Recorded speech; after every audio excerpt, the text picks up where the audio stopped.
The markup of the Readiness Subcommittee will come to order. I am pleased that the markup of the Readiness Subcommittee will be held in open session for the second straight year, now marking the second time in 15 years that any portion of the Armed Services Committee markup of the National Defense Authorization Act will be debated and fully open to the public. We demonstrated last year that we could conduct our business in public without any disclosure of classified information or any adverse impact on the process. I will continue to press for all of our subcommittee and full committee markups to be held in open session, as is done every year in the House of Representatives.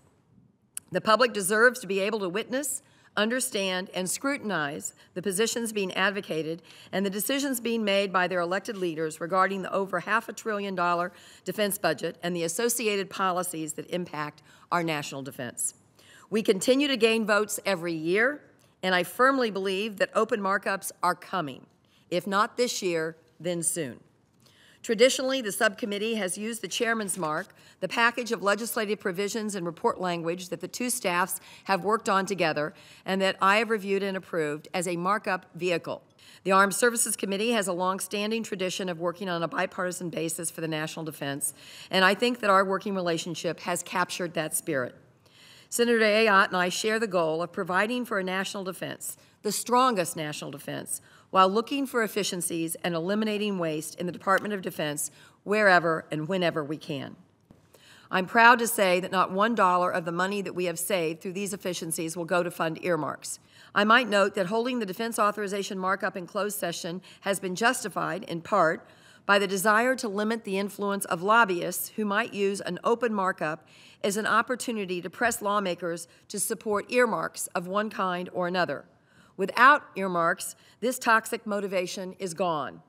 It may be another reason that the open markup I hold with the Readiness Subcommittee is successful, and another reason that we might look to have an open markup in every part of the Senate Armed Services Committee defense authorization work. First of all, let me say what a pleasure it has been to work with you in this very important subcommittee. And I could not agree more with you how important it is that this be an open proceeding. And I'm very, very proud that this is the second year in a row that we've had open proceedings in the Readiness Subcommittee. Given what's at stake, I think that the American people deserve to know what is happening, deserve to know what decisions we are making. And we have oversight in this committee of over $162 billion of the $525 billion requested by the President this year. And so I couldn't agree with you. Thank you so much for pushing this issue. And I, too, hope that the overall Armed Services Committee, that when we have the full markup, will be open for the American people to see what we're doing.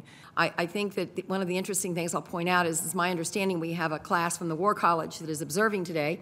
Another benefit of having an open markup, that our men and women who are attending the War College can see what one of these looks like. I think they've been bitterly disappointed at what we have exposed to the public eye, because it appears to me that this was incredibly efficient, incredibly effective. It was not what you read in the papers. We actually do talk and get along. We actually do work together and strive to do the right thing for our country. And there are many moments of compromise that occurs in the United States Senate. It's just not as newsworthy these days.